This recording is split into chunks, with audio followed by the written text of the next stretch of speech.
ये आकाशवाणी है। प्रस्तुत है कार्यक्रम सुर्खियों में। इसके अंतर्गत सुनिए पुलिस प्रमुखों के सम्मेलन के संदेश पर चर्चा। इसमें भाग ले रहे हैं वरिष्ठ पत्रकार नम्रता विजी आहूजा और आकाशवाणी संवाददाता कमल कुमार प्रजापति। लखनऊ में आयोजित हुए पुलिस महानिदेशकों और महानिरीक्षकों का सम्मेलन, जो 3 दिवसीय सम्मेलन था, वो कल समाप्त हुआ और समापन सत्र में प्रधानमंत्री ने संबोधित भी किया इस सम्मेलन को और प्रधानमंत्री इस सम्मेलन का हिस्सा भी बने और साथ ही केंद्रीय गृह मंत्री ने सम्मेलन का उद्घाटन किया था शुक्रवार को। सम्मेलन में राज्यों और केंद्र शासित प्रदेशों के महानिदेशक और महानिरीक्षकों और केंद्रीय सशस्त्र बल के महानिदेशक शामिल हुए थे और देश भर के जो खुफिया विभाग हैं उनके वरिष्ठ अधिकारी इस सम्मेलन में शामिल हुए थे। मुख्य तौर पर इस सम्मेलन में किस तरह से पुलिसिंग सिस्टम में तकनीकी और प्रौद्योगिकी को प्रोत्साहन दिया जाए, इस पर तो बात हुई ही, साथ ही राष्ट्रीय सुरक्षा और कई अन्य मसलों पर भी विचार विमर्श हुआ। अगर हम कल के ही प्रधानमंत्री के संबोधन से नम्रता जी की चर्चा की शुरुआत करें तो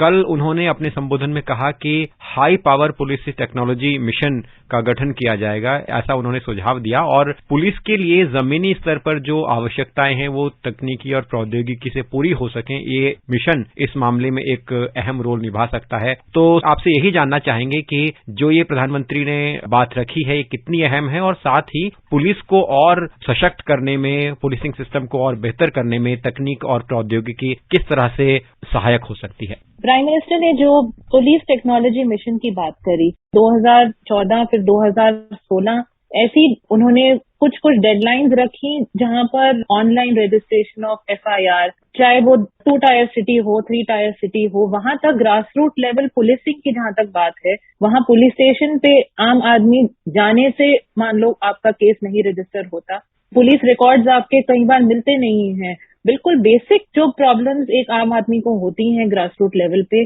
किसी गांव में या किसी शहर में, उस चीज को एड्रेस करने के लिए और उसमें टेक्नोलॉजी को रोप इन करने के लिए इस तरीके से कि सारी चीज एक किसी ऑनलाइन सिस्टम के साथ जुड़े जो कि अपने आप में एक सिक्योर नेटवर्क हो, लेकिन आसानी से सारी इन्वेस्टिगेशन हो, रिकॉर्ड्स अवेलेबल हो, इन्वेस्टिगेशन डिजिटल टेक्नोलॉजी को यूज करें और उस तरीके से आगे बढ़ें। उसी का एक स्मार्ट पुलिसिंग एक पूरा कॉन्सेप्ट है। तो इस सारी चीज को मिला के इंटीग्रेट करके कुछ टाइम पहले गृह मंत्री जी ने भी जिक्र किया, उन्होंने कहा कि NATGRID project, national intelligence grid project, बहुत ही जल्दी उसका उद्घाटन करेंगे। वो पूरा काम उसका पूरा वो एक तरीके से चल भी रहा है, शुरू हो गया है उसका, वो भी अनाउंसमेंट करेंगे। प्राइम मिनिस्टर लेवल पे भी वो अनाउंसमेंट होगी कुछ दिनों में। बीच में CCTNS project, crime and criminal tracking network system, ये एक दूसरा केंद्रीय गृह मंत्रालय का प्रोजेक्ट है। इसमें ऑनलाइन रजिस्ट्रेशन ऑफ FIR, एक पूरा नेशनल पोर्टल, कनेक्टेड सिस्टम, हर पुलिस स्टेशन दूसरे पुलिस स्टेशन से जुड़ा हो, हर राज्य पे,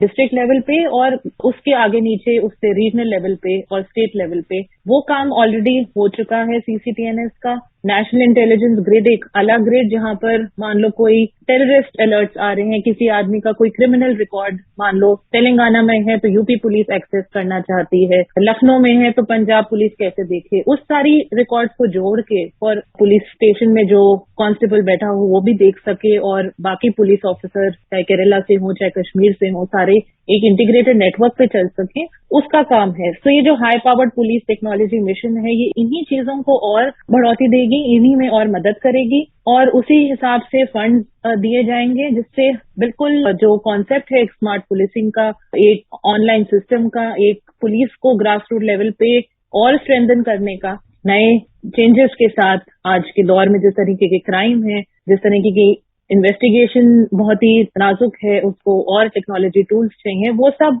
जो ग्राउंड लेवल पे आपका कांस्टेबल है, ये जो आपका सब इंस्पेक्टर है, उन लोगों को अवेलेबल हो, हर पुलिस स्टेशन में अवेलेबल हो। तो वो चीज एक बहुत ही आगे उसको बढ़ाते हुए अमित शाह जी ने आगे इस पे चर्चा करी पुलिस चीफ के साथ और IGPs, उनके जो जूनियर पुलिस इंस्पेक्टर जनरल्स हैं, उनके साथ मिलके। निश्चित रूप से जैसा कि आपने कहा कि जो स्मार्ट पुलिसिंग कॉन्सेप्ट है उसको किस तरह से इंस्टीट्यूशनलाइज किया जाए, इंटीग्रेट किया जाए, उस पर मेन फोकस रहा प्रधानमंत्री का भी और चर्चा में भी जो वरिष्ठ अधिकारी और पुलिस प्रमुख शामिल हुए उन्होंने भी इस विषय पर बात की। तो जैसा कि हम देख रहे हैं कि कई क्षेत्रों में इस तरह से इंटीग्रेशन हो रहा है और पुलिसिंग सिस्टम में भी इंटीग्रेशन है, उसको बढ़ावा देने पर अब बात हो रही है, जिसकी प्रक्रिया जैसा कि आपने बताया पहले से ही चल रही है। तो हम जानते ही हैं कि राज्य राज्य की अपनी पुलिस होती है और जब बड़े विषय आते हैं, चाहे वो राष्ट्रीय सुरक्षा से जुड़े हुए विषय हों, तो उसमें जल्दी से मसले को सुलझाने के लिए कई बार कुछ अड़चने आती हैं। अलग अलग राज्य की क्योंकि अलग अलग पुलिस है तो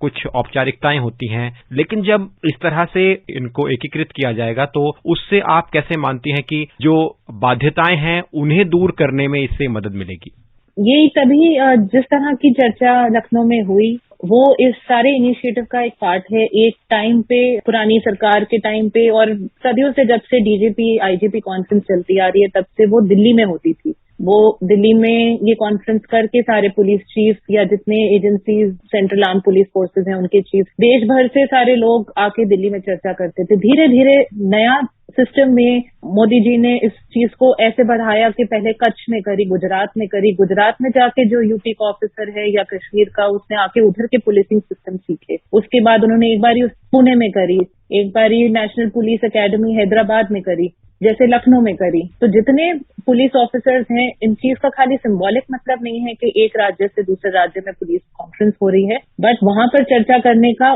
कहीं कोस्टल सिक्योरिटी है तो गुजरात में जाके कोस्टल सिक्योरिटी के बारे में काफी पुलिस चीफ और उनके बाकी वरिष्ठ अधिकारी देख सके किस तरीके से सिस्टम होता है। बाकी देश में हैदराबाद में जाके वो पुलिस ट्रेनिंग की बहुत चर्चा हुई, उधर फोकस उस तरह का रहा। यूपी में लॉ एंड ऑर्डर या यूपी में और तरीके के क्राइम, स्टेट पुलिसिंग किस तरीके से बिल्कुल हाइब्रिड तरीके से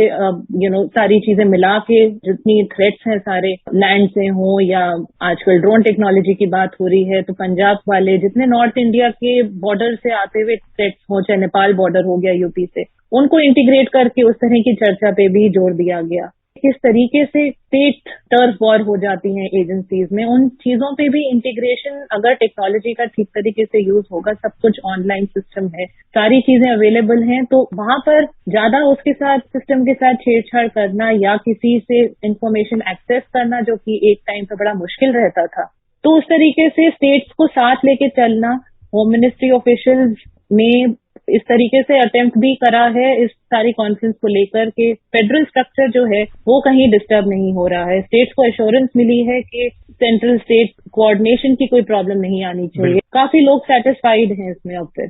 क्योंकि इस सम्मेलन में कई विषयों पर चर्चा हुई, राष्ट्रीय सुरक्षा से जुड़े हुए विषयों पर बात हुई, जिसमें कि आतंकवाद, उग्रवाद से कैसे निपटने में तत्परता दिखाई जाए इस विषय में चर्चा हुई, साइबर क्राइम को लेकर और नारकोटिक्स से ट्रैफिकिंग की रोकथाम पर भी बात हुई और ड्रोन से जुड़े हुए मुद्दों पर बात हुई। तो संक्षेप में हम आपसे ये समझना चाहेंगे कि जो इस तरह के सम्मेलन होते हैं कैसे जो पुलिसिंग सिस्टम है या जो हमारी खुफिया एजेंसी हैं उनको और ज्यादा बल देने में इन सम्मेलनों का योगदान होता है। तो जैसे आपने अभी थ्रेट्स की बात करी, उसी का एक बड़ा एग्जाम्पल है, होम मिनिस्ट्री ने रिसेंटली एक बहुत ही जोरी से अब इस पे काम चल रहा है, साइबर क्राइम को संभालने के लिए एक IC4 integrated cyber crime coordination centre बनाया है। उनकी बड़ी केस स्टडीज शेयर करी गई स्टेट्स के साथ कि किस तरीके से अब एक आम आदमी अगर सेंट्रल पोर्टल पे जाए उसको साइबर क्राइम रजिस्टर करने में, पर्टिकुलरली आफ्टर कोविड जितने ऑनलाइन ट्रांजैक्शंस हो गए हैं, यूपीआई यूज हो रहा है, ये भी प्रधानमंत्री ने इस इशू को रेज किया कि कोविन ऐप यूज हुआ, अब सब लोग ऑनलाइन ई मार्केट प्लेटफॉर्म्स यूज हो रहे हैं, तो उसको किस तरीके से सिक्योर किया जाए उसके लिए IC4 बहुत एक इम्पोर्टेंट रोल प्ले करेगा। और हर बदलते साल में जो नए थ्रेट्स आते हैं नेशनल सिक्योरिटी में उनको हर साल उस तरह से ये डीजीपी कॉन्फ्रेंस देखती है। जैसे पिछले 1-2 साल में आईसिस थ्रेट पे बहुत ज्यादा जोर था, 100 से ज्यादा लोग माने गए थे कि देश छोड़ के गए हैं इस्लामिक स्टेट को ज्वाइन करने के लिए। देश भर में रेडिकलाइजेशन